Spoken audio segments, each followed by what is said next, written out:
বড় কৃপা কইলে কৃষ্ণ অধমের প্রতি কি লাগিয়া নিলে হেতা করো এবে গতি আছে কিছু কার্য তবা এই অনুমানে নহে কেন আনিবেন এই উগ্রস্থানে রজস্তম গুণে এরা সবাই আছানা বাসুদেব কথা রুচি নহে সে প্রসন্ন তবে যদি তবা কৃপা হয় হয়তো কি সকলই সম্ভব হয় তুমি সেই কৌতুকী ভাবে বুঝালে তারা বুঝে সেই রস এটা কৃপা করো প্রভু করি নিজব 프라부파다 전기.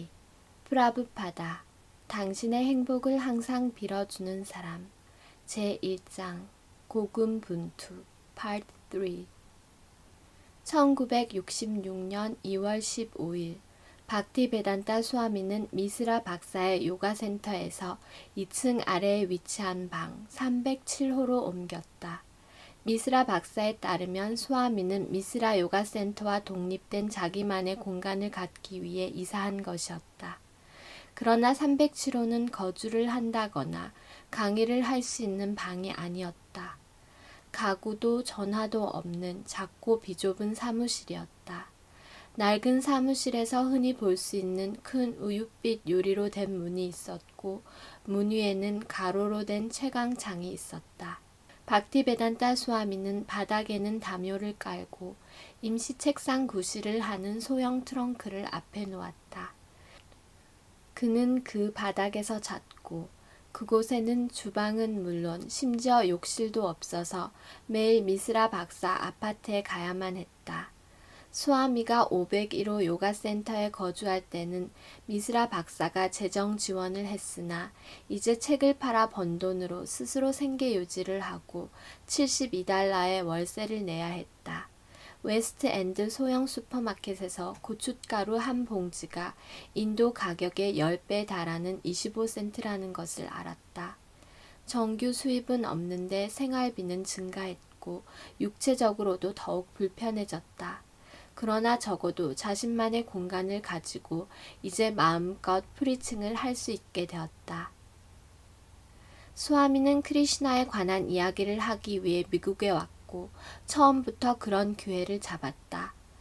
아가왈 거실에서 있었던 비공식적 모임, 버틀러 라이온스 클럽의 공식적 모임, 노르만 박사의 산스크리트어 강좌, 그리고 미스라 박사의 요가센터 등이 바로 그러한 기회였다. 그러나 그는 그저 한 번만 듣고 많은 사람들에게 하는 강의에 그렇게 큰 비중을 두지는 않았다. 바로 이 때문에 뉴욕에서 자기만의 공간을 가져 사람들이 규칙적으로 찾아올 수 있게 하고 하레 크리시나 구송을 하고 함께 프라사담을 먹고 바가밧 기타와 스리마 바가바탐을 듣기를 바랐다. 요가센터에서 나와 아래층의 작은 사무실로 옮겨가자 이제 박티베단타 수아미는 그토록 원하던 자기만의 공간을 가질 수 있었다. 좀 더 직접적으로 표현하자면 그의 사무실은 사원과 다름없었다. 사무실 문에 그의 이름이 달려 있어서 그를 보려는 사람은 누구나 쉽게 찾을 수 있었다. 그러나 과연 누가 그곳에 올 것인가? 아름다움과 풍요로움을 지닌 사원은 사람들을 크리시나께 끌리게 한다. 그러나 307호는 정반대로 가난함의 상징일 뿐이었다. 영적 주제에 관심 있는 사람조차도 좁은 기차 한 칸을 닮은 모양의 사무실 맨바닥에 앉아있기는 불편해할 것이다. 미스라 박사의 학생 중 한 명이 녹음기 하나를 기증한 덕분에 박티베단타 수아미는 자기가 직접 작은 심벌주를 연주하며 노래한 곡들을 녹음했다. 스승 스릴라 박티시단타는 그 누구도 참석하지 않더라도 내 벽을 향해 계속 구송을 하거라 라고 수아미에게 가르쳤다. 이제 신이 주신 새 공간에서 마음껏 설교할 수 있었기 때문에 일주일 3번, 월요일, 수요일, 금요일 저녁에 찾아오는 누구에게나 강의하기로 결심했다. 최초의 청중은 요가센터에서 그를 만났거나 그에 관해 들은 사람들이 줄을 이루었다. 초라한 방이었지만 강의하는 것이 그에게 활기를 불어넣었다. 파라독스 음식점은 조지 오사와의 철학에 기반을 둔 장수 건강식으로 유명한 식당으로 로어 이스트 사이드의 이스트 7번가에 위치해 있었다. 반지하 가게로 촛불 켜진 조그만 식탁들이 놓여 있었다. 음식은 그리 비싸지 않았고 평판이 좋았다. 차는 무제한으로 마실 수 있었다. 파라독스는 그저 식당 이상의 의미를 지녔다. 영적 주제와 문화에 관심 있는 사람들의 모임터로서 1920년대풍 그리니치 빌리지의 어떤 카페나 파리 카페의 향수를 지니고 있었다. 파라독스에서는 하루 종일 아무 음식도 주문하지 않고 있어도 전혀 불평이 없었다. 파라독스의 군중은 동양의 가르침에 관심 있는 신비주의 모임이었다. 미스라 박사의 요가 센터에 새로운 스와미가 왔다는 소식이 파라독스에 이르자 소문은 아주 빠르게 퍼졌다. 헐비 코헨은 프리랜서 예술가였고 빌 앱스타인은 파라독스의 직원으로 친구 사이였다. 하비는 박티베단타 스와미의 사무실에 몇 번 다녀온 후 파라독스에 들려서 빌과 다른 친구들에게 새로운 스와미에 대한 모든 것을 이야기하기 시작했다. 빌 앱스타인은 세련되고 낭만적인 사람으로 길고 곱슬거리는 짙은 머릿결과 수염을 하고 있었다. 그는 잘생겼고 쾌활했으며 음식점을 찾아오는 사람들에게 도시의 영적인 일에 관한 뉴스를 알려주는 역할을 자청해서 하고 있었다. 일단 그가 새로운 스와미에게 관심을 갖게 되자 항상 그것이 음식점의 주제가 되었다. 박티베단타 스와미의 강의에 참석하던 주택가의 보수적인 장년층과는 달리 파라독스의 새 그룹은 젊고 진보적인 사람들이었다. 당시 청년이 긴 머리와 수염을 하는 것은 아직 흔하지 않은 광경이었기 때문에 그런 사람들이 스와미의 모임에 오기 시작하자 일부 장년층들은 그들을 경계했다. 그중 하나는 다음과 같이 말했다.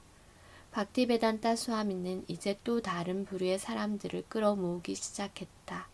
그는 불황자 구역이나 일부 다락방의 사람들과 가까이 했다. 그들은 이상한 모자를 쓰고 회색 담요를 둘러 걸치고 나타나 나를 깜짝 놀라게 했다. 파라독스 출신의 21세 데이비드 알렌은 막 도시로 이사온 청년으로 마약 복용 체험담에 관해 읽었고 거기에 사로잡혀 있었다. 그는 스와미의 강의를 듣는 장년층들을 웨스트사이드에 사는 나이든 아줌마들과 유사한 일종의 잔소리꾼들 그룹으로 간주했다. 데이비드. 당시에는 우리를 히피라고 부르진 않았어요. 하지만 우리보다 먼저 스와미를 만난 사람들에게는 좀 이상했나 보죠. 그들은 이 세 그룹과 관계를 맺는 것을 어려워했어요. 내 생각에 그때까지 인도에서 온 영적 스승의 대부분은 장년층의 추종자들이 있었고 때로는 부유한 미망인들이 자금줄이 되곤 했어요. 그치만 박티베단타 스와미는 곧바로 젊고 가난한 사람들에게 관심을 돌렸어요. 그 다음에 일어난 일은 빌 앱스타인과 친구들 사이에서 스와미가 로어 이스트 사이드의 중심가로 옮기는 것이 어떤가에 대해 이야기하기 시작한 것이었어요. 모든 것이 그곳 번화가에서 일어나고 주택가에서는 그런 것들이 생기지 않았거든요. 중심가에 있는 사람들은 진정 스와미가 필요했어요. 중심가는 스와미의 가르침을 받아들이기에 딱 맞는 곳이었어요. 거기야말로 생기가 넘치고 많은 에너지가 모인 곳이죠. 박티베단타 스와미가 자리를 비운 사이 누군가 307호를 침입해서 타자기와 녹음기를 훔쳐갔다. 스와미가 건물로 돌아왔을 때 경비원이 절도 사건을 말해주었다. 도둑이 문 위에 유리창을 깨고 들어가 감나는 것을 들고 달아났다는 것이다. 스와미는 듣고 있으면서 경비원이 바로 범인이란 확신을 갖게 되었다. 물론 증명할 수 없었기에 실망스럽게도 손해를 감당해야 했다. 스와미는 작업 중이던 원고를 잃어버렸다. 몇몇 친구들이 그의 낡은 타자기와 녹음기를 대신해 다른 것을 주겠다고 했지만 무슨 수로 경비가 훔치는 것을 막을 수 있단 말인가. 하비 코헨과 빌 앱스타인은 중심가로 옮겨갈 것을 권유하며 그곳에는 관심을 가진 젊은 사람이 더 많다고 장담했다. 아주 그럴싸한 제안이었다. 이제 하비는 뉴욕을 떠나 캘리포니아로 갈 예정이어서 자신의 다락방에서 데이비드 알렌과 같이 지낼 것을 제안했다. 수아미는 그 제안을 수락했다. 그가 떠날 준비를 하자 평소 알고 지내던 그 건물의 전기 기술자가 찾아와 경고했다. 새로 가는 곳인 그쪽 번화가는 수아미 같은 신사가 지낼 곳이 못 된다며 항변했다. 그곳은 세상에서 가장 부패한 곳이었다. 307호에서 물건을 도둑 맞았는데 이제 불황자들이 득실거리는 곳으로 옮겨가는 것이 해결책은 아니었다. 하지만 수아미는 이에 기가 꺾이지 않았다. 박티베단타 수아미는 작은 전등 아래 바워리 구역에 살았는데 수백 명의 불황자들 역시 똑같은 구역에서 그와 같은 맨 전등 아래 지냈다. 그는 여느 불황자들처럼 고정 수입도 안전한 거주지도 없었지만 의식만은 전혀 달랐다. 스리맛 바가바탐을 영어로 번역하며 자신의 주석을 통해 세상을 향해 이야기하고 있었다.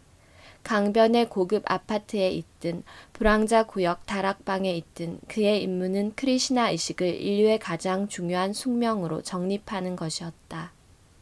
그는 계속해서 번역해 나갔으며 계속해서 뉴욕의 크리시나 사원을 세우려는 비전을 갖고 있었다. 그의 의식은 크리시나의 우주적 사명에 몰입해 있었기 때문에 자기를 둘러싼 주위 상황에 의존하지 않았다. 그에게 집이란 나무와 벽돌의 문제가 아니라 매 순간 크리시나께 안식을 구할 수 있느냐의 문제였다. 박티베단타 수아미는 주택가의 친구에게 어디나 내 집이야 라고 말했는데 크리시나에게서 안식을 구하지 못한다면 온 세상이 황폐한 곳이나 다름없었다. 수아미가 불황자 구역 다락방으로 이사했다는 소식은 파라독스 식당에 들르는 사람들에 의해 주로 퍼졌는데 저녁에 수아미와 같이 구송하기 위해 사람들이 모여들기 시작했다. 끼르타는 특히 인기를 얻었는데 새로 모여든 사람들 대부분은 철학보다는 초월적 음악에 더 관심을 보이는 음악가들과 예술가들이 주축을 이루고 있었기 때문이었다. 매일 아침 스리맛 바가바탐 강연을 했고 데이비드 알렌, 로버트 넬슨 또 다른 청년 한 명이 참석했고 가끔씩 관심 있어 하는 사람들에게 요리법을 가르쳐 주기도 했다. 수아미는 어떤 궁금증을 가진 방문객이든 어떤 새로운 동거인이든 개인 면담을 허락했다. 박티베단타 수아미는 주택가에서처럼 월요일, 수요일, 금요일에 저녁 모임을 가졌다. 다락방은 아는 사람들의 거처와 좀 떨어진 곳이었으며 불황자 구역에 있었다. 잠자는 불황자 무리가 자주 입구를 가로막고 있었고 방문객들은 4층의 계단을 오르기 전에 대 6명의 불황자들과 마주쳐야만 했다. 그러나 그곳은 뭔가 새로운 곳이 되었다. 그곳에 가면 최신 정보의 밝은 사람들과 같이 앉아 수아미가 선창하는 끼르탄을 보고 들을 수 있었다. 방은 어두컴컴했고 수아미는 향을 피우곤 했다. 여러 뜨내기 방문객이 오고 갔다. 불황자 구역 청중들에게 소리는 곧 정신이었고 정신은 곧 소리여서 음악과 명상이 하나가 되었다. 그러나 박티베단타 수아미에게 신의 이름이 빠진 음악은 명상이 아니라 감각 만족이나 고작해야 일종의 세련된 비인성적 명상일 뿐이었다. 그러나 음악가들이 끼르탄에 따라 같이 연주하고 강의를 듣고 수아미를 따라 구송하는 것을 지켜보는 것이 수아미는 무척 즐거웠다. 일부는 다른 곳에서 자기들 악기로 밤새 연주한 다음 아침에 찾아와 수아미와 함께 노래했다.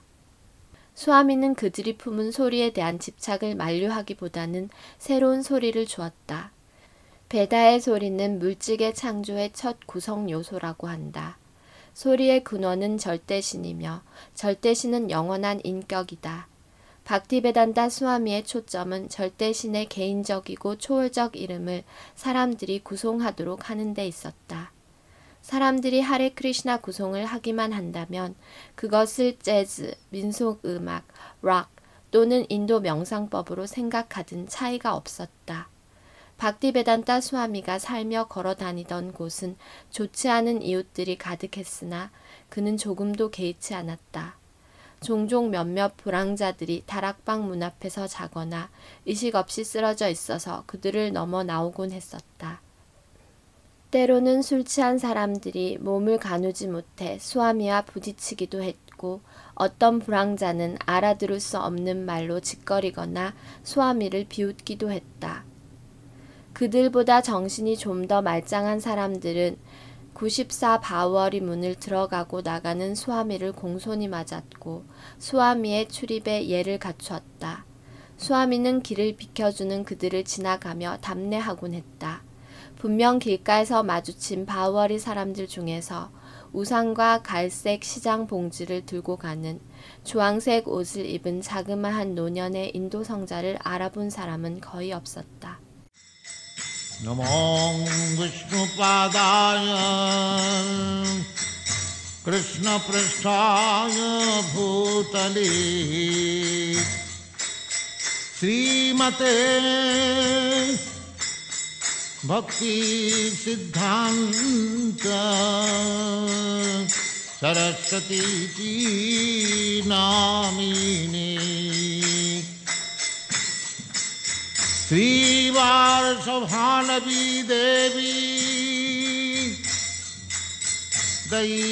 दयिताय कृपाब्धये कृष्णसम्बन्धविज्ञान दायिने प्रभवे नमः।